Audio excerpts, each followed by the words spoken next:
लेकिन संत पुरुष की संगति में जो भी जाएगा, जैसा है वो वैसा ही आपको बना देगा, वैसा ही बना देगा। तो शंकर भगवान कहते हैं, हे गिरजा, संतों की संगति से बढ़कर के संसार में दूसरा कोई लाभ नहीं है।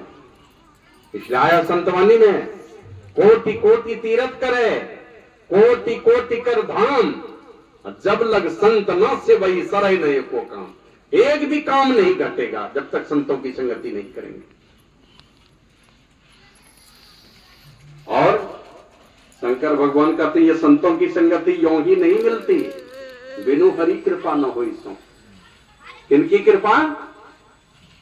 ये संसार के किसी और कलेक्टर की कृपा की, किसी और किसी पदाधिकारी की कृपा से मिल जाएंगे, ऐसी बात नहीं है। जिस दिन परमात्मा की कृपा होगी, बिनु हरि कृपा न होई सो गा वही वेद पुराण। वेद और पुराण गा करके कहते हैं ये संतों की संगति मिलती कब है? मिलती है, बहुत सारे संत लोग हैं, मिली है, लेकिन आपके दिल में प्रेम नहीं उपजेगा। प्रेम जिस दिन उपज गया उस दिन हो गई संगति, नहीं तो आपके बगल से ही चले जाएंगे, कोई संगति नहीं है। संगति तो तब होती है जब आपको प्रेम पैदा हो जाए, और संतों के चरणों में प्रेम तब पैदा होगा जब परमात्मा कृपा करते, ये भगवान भोलेनाथ कर दे। इसलिए संतों की संगति आपको निहाल कर देता है। जब उनकी संगति में आप जाते हैं, दुख दरिद्री सारे मिटेंगे। आया तुलसीदास जी महाराज की वाणी में, ज्ञान कहे अज्ञान बिनु, तम बिनु कहे प्रकाश। अंधकार मंडल से उठाएंगे आपको, आपके जीवन का अंधियाला मिटा देगा। आपके जीवन में जो अंधियाला का रूप है, चाहे वो क्रोध है, लोभ है, ईर्ष्या है, द्वेष है, कामना है, ये सारे अंधकार के ही रूप है। गरीबी है, दरिद्री है, लाचारी है, और भी किसी तरह के दैहिक दैविक भौतिक कोई तरह के ताप है, ये सारे अंधकार के ही रूप है। इन सारे अंधकार को, ये नहीं कि खाली साधन भजन करके अंधकार मंडल से प्रकाश मंडल में पहुंचा दिया, ये तो बाद की बात है। शुरुआती बात है कि आपके जीवन में जो अंधकार का जो भी रूप दिखलाई पड़ता है, घना कोहरा जो आपके जीवन में दिखलाई पड़ता है, कहीं दुख दरिद्री है मेरे जीवन में, लाचारी है मेरे जीवन में, ये सारे दुख दरिद्र और लाचारी धीरे धीरे धीरे धीरे सारे मिटते जाएंगे, सब मिटेंगे। कहते थे गुरु महाराज, नहीं था पानी पीने के लिए कोई बर्तन, लेकिन सोने का बर्तन है मेरे पास। नहीं थे मेरे पास कपड़े बदलने के लिए, मैं एक कपड़ा के अलावा दूसरा नहीं है कि कपड़े कैसे बदलूंगा। नहा करके नंगे बैठना पड़ता था कांच के आड़ में, लेकिन अब तो इतने कपड़े हैं कि रोज कपड़े बदलूं तो कपड़े नहीं खत्म होंगे। कहते थे कोई डॉक्टर इलाज नहीं करता था, और अभी बड़े बड़े डॉक्टर आते हैं इलाज करने के लिए। और तो और आप लोग जानते होंगे, एक जमाना था कि गुरु महाराज को देख करके लोग नफरत करते थे। नफरत की एक कहानी में महर्षि में ही चरित्र में पढ़ रहा था। एक दिन ये कुएं पर गए पानी पीने के लिए, तो माता जी मुझे पानी पिला दो। तो माता जी पानी भी नहीं पिलाई, और गलती से उनका जो घड़ा था ना मिट्टी का, उस घड़े से गुरु महाराज का शरीर स्पर्श हो गया। और वो जो मिट्टी का घड़ा कितनी कीमत होगी? 25 पैसे उस समय गुरु महाराज के समय में। ऐसे माना 1904 ईस्वी में घर छोड़े हैं परीक्षा देते हुए, उसके बाद की ही बात है। आज से 100-125 साल पहले की घटना है ये। उस समय तो 25 पैसे भी कीमत नहीं होंगे। और वो किसी तरह गुरु महाराज के शरीर से छुआ गया, स्पर्श हो गया, तो माई बिगड़ गई गुरु महाराज के पास ऊपर, और कहा कि तुम अपवित्र कर दिया मेरा घड़ा, इसकी कीमत दो। और गुरु महाराज के पास तो 1 पैसे भी नहीं है, कहां से देंगे कीमत? तो हाथ में जो छतरी थी ना वही दे दिया, छाता वही दे दिया, माई ले लो, मेरे पास और कुछ नहीं है। तो छाता ले ली गुरु महाराज से। और वही गुरु महाराज के विषय में एक से एक चमत्कार की बातें आप लोग सुने होंगे। जब अग्नि संस्कार किया गया था गुरु महाराज का, जहां पर मिट्टी सब नोच नोच करके उखाड़ उखाड़ कर बहुत सारी मिट्टी लेकर के चले गए, गड्ढा बना दिया था जहां पर समाधि मंदिर है। क्या करते थे? ताबीज में भर के पहना देते थे। जब पानी लिया, उसमें थोड़ी सी मिट्टी डाल दिया, भूत प्रेत सब भाग गए। एक दिन एक मौलवी साहब मायागंज में बता रहे थे कि एक बार गुरु महाराज की गंजी फट गई थी, तो शाही बाबा देख लिए, बोले हुजूर हम देते हैं इस गंजी को बदल करके, ठीक नहीं लगता।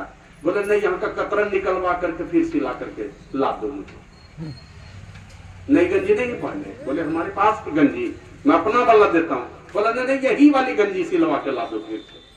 तो दर्जी वहां का कतरन निकाल दिया, फिर से सिलाई कर दिया। तो यहाँ पर तो जानते हैं पसीना से जल्दी कपड़ा सड़ता है।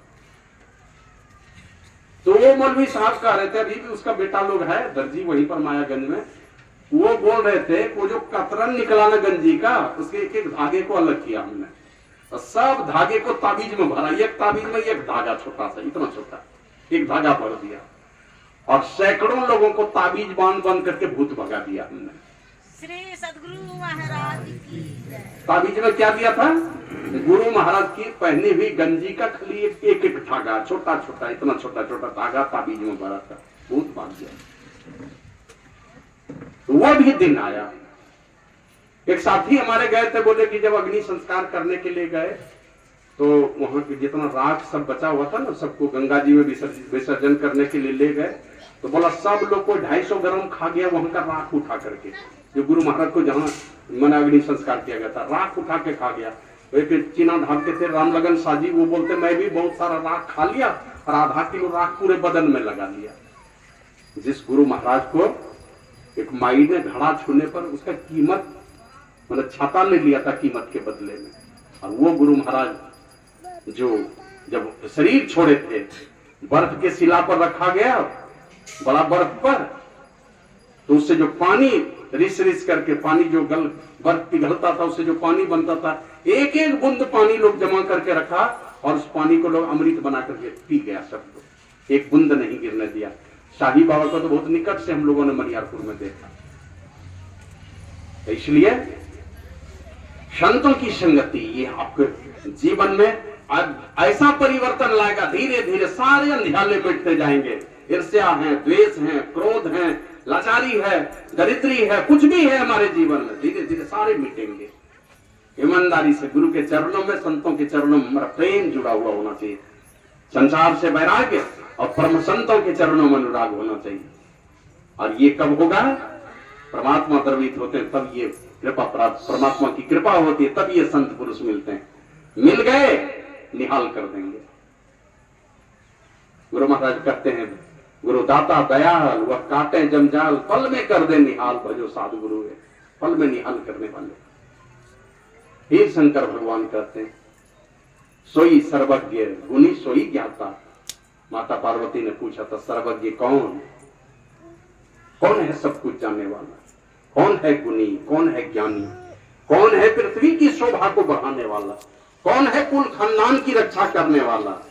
कहते बस जिसका मन परमात्मा की भक्ति में लग जाए, जिसका मन राम के चरणों में लग जाए, परमात्मा के चरणों में लग जाए, वही खानदान की प्रतिष्ठा को जोड़ने वाला है और इस धरती की शोभा को बढ़ाने वाला। धरती की शोभा किससे बढ़ती है? एक भी भक्त, एक एक भक्ति इस धरती पर आते रहे। भारत की महानता क्यों है? पूरे सारी दुनिया भारत का गुणगान क्यों करती है?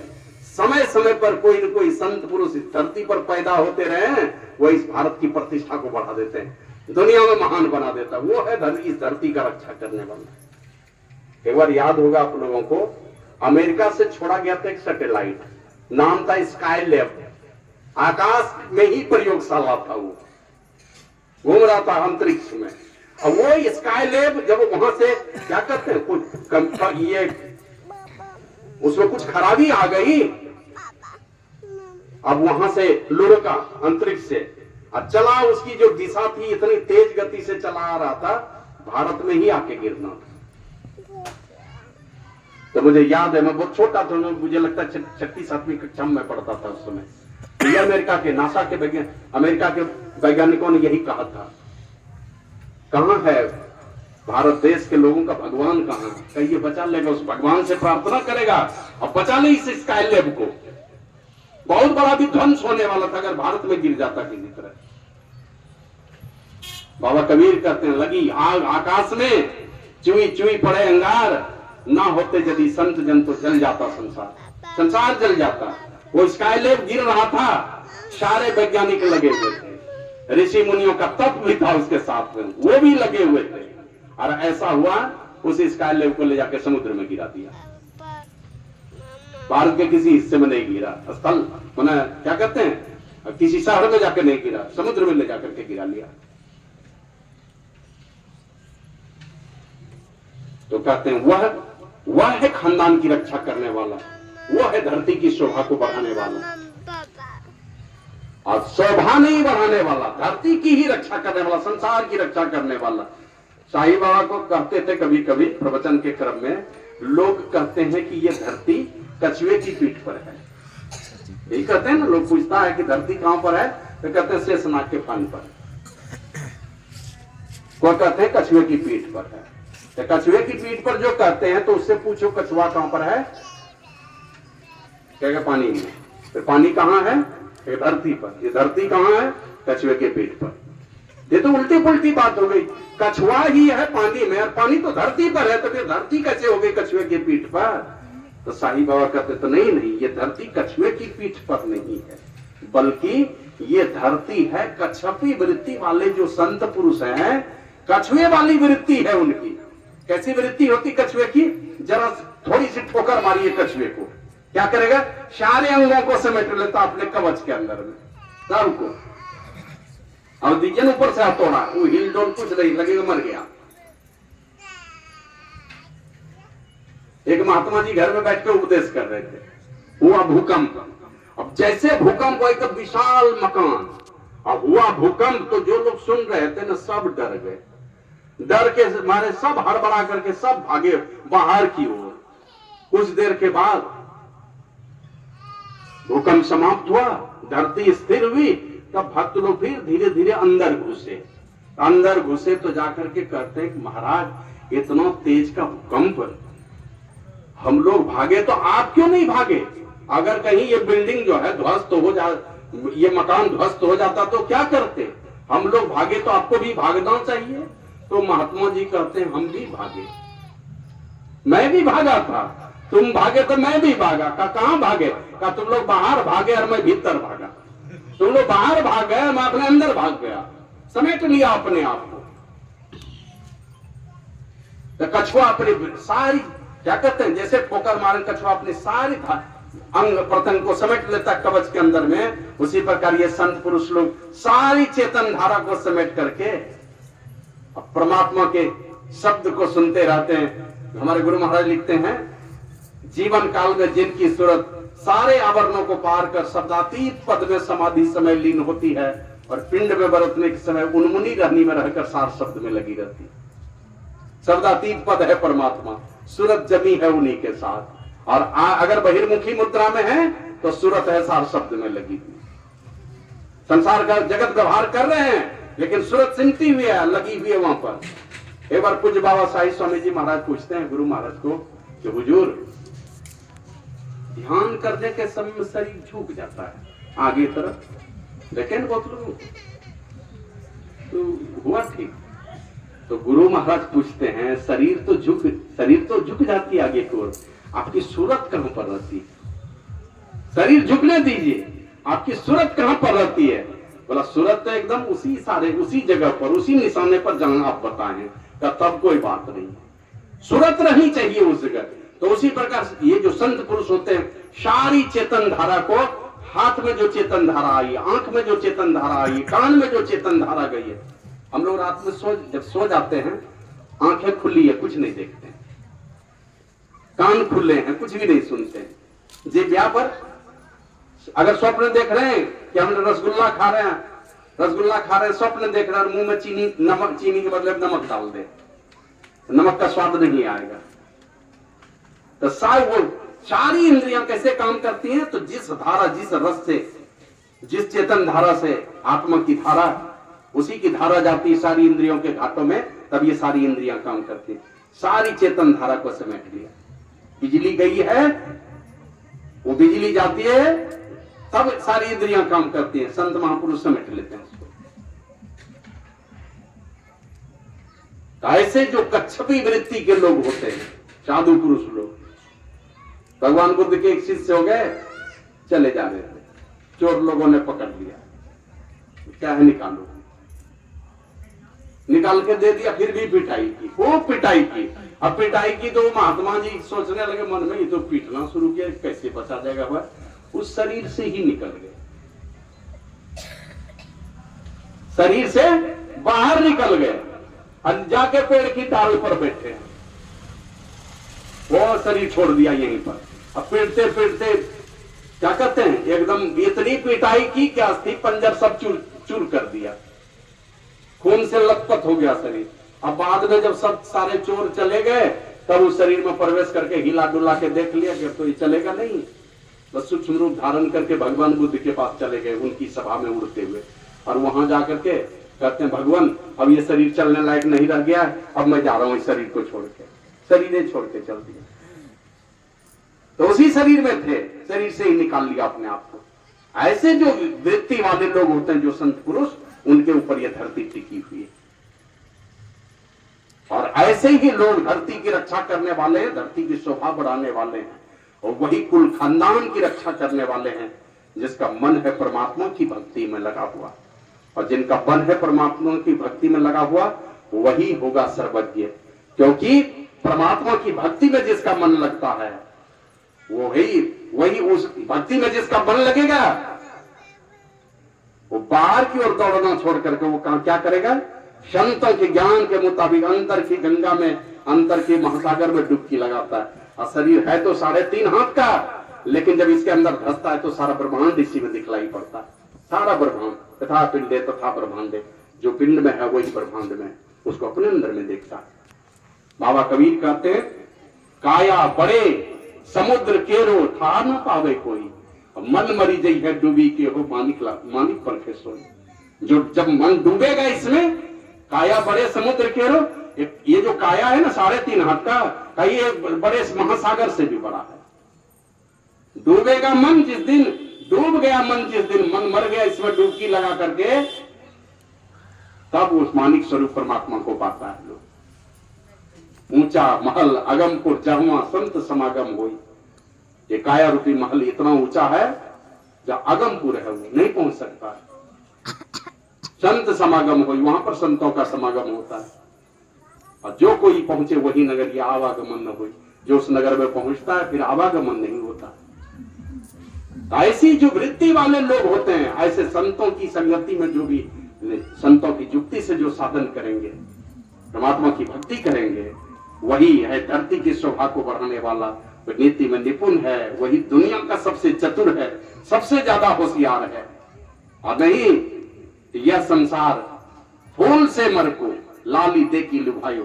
देखते हैं ना चिड़िया लोग, एकदम सेमर फूल को एकदम ताक लगा के रहता है, पकड़ी एकदम फूल इतना बढ़िया है, फल पकेगा तो बहुत स्वादिष्ट होगा, एकदम ताक लगा करके है। और जैसे सेमर का देखते हैं ना फूल झड़ा, उसके बाद फल निकलता है, सब चिड़िया ताक लगा करके इसको खाएंगे। अब थोड़ा बड़ा होते हुए देखता है, चोंच जैसे चिड़िया मारती है, खाली रुई ही उसके चोंच में फंस जाती है। हाथ कछू नहीं आया, मारियो चोंच रुई जब निकसी, हाथ कछू नहीं आई। भजन बिन बाबरे तूने हीरो से जन्म गमाई। यह संसार हाट बनिया को सभी सौदा लायो, और कौन की ना दाम चौगुना कौन मूल गमायो।